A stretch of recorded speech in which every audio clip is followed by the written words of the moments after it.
Hi, and welcome to Lippy Presents Ghost News Network. Today is our question of the week. James, what do you got for us? Alright, so today our question is, why do you think some spirits can be heard in person and some only as an EVP? That is a good question. Do we thank Tom for the questions? No, absolutely Oh, not. they're all James' ideas. This is all me. It's a good question. I personally think that it's just all about the time, The conditions, yeah. the place, the conditions that you're there.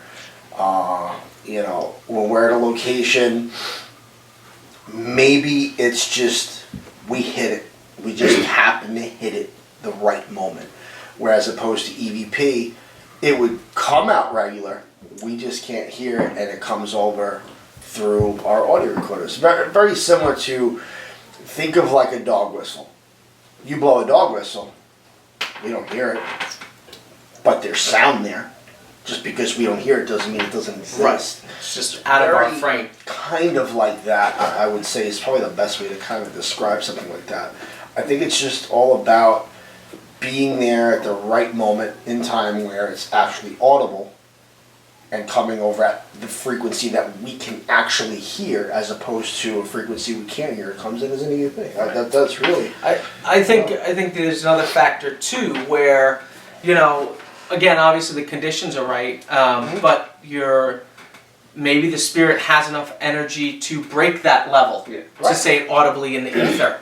Sure. But when you're out and you're using 5 audios and you're picking up an EVP on one audio only and not those other 5, that means that spirit is using the energy from that recorder in order to imprint its voice. Right. It all kind of circles back to the EMF theory. It's using energy from somewhere, it's drawing it in from somewhere to imprint its voice. And maybe it can do it with the heat energy in the room. The kinetic energy that's just sitting out here now, and it is able to gather that, and so we can hear it here. Right. Or it's just using the energy from your recorder, and it's putting its voice down.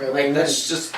We've been there, done that. We've been in a house investigation where 4 of us had audio recording. We're sitting in the living room, and I literally pick up a Class A EVP. It sounds like somebody's yelling, like a female yelling pretty loud.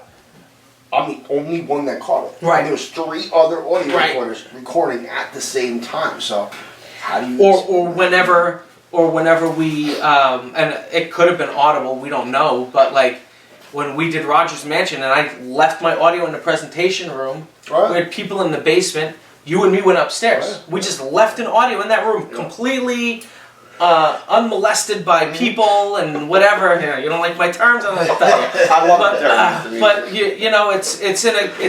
it's in a closed environment. There's no other factors in there, and you just hear somebody breathing on the audio. It's weird, man. So it's just, again, it's the conditions being right, the factors being right. Yeah, it's the energy in the room. Even going so far as using the spirit box, radio frequencies, and all that stuff. It's just how the spirit, maybe for lack of a better term, feels the most comfortable interacting with you. Sure. Maybe that's the only way it knows how.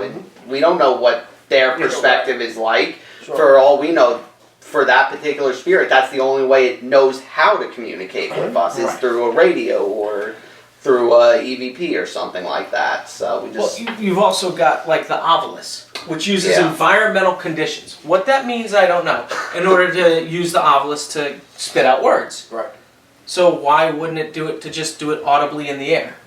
The environmental conditions. The premise isn't that far different, So right. That's just an example. The spirit is able to know all 500 words that are on that database, on that chip that's in the Ovilus, and is able to take that, and there's a lot going on there. Right. There's a lot going on there.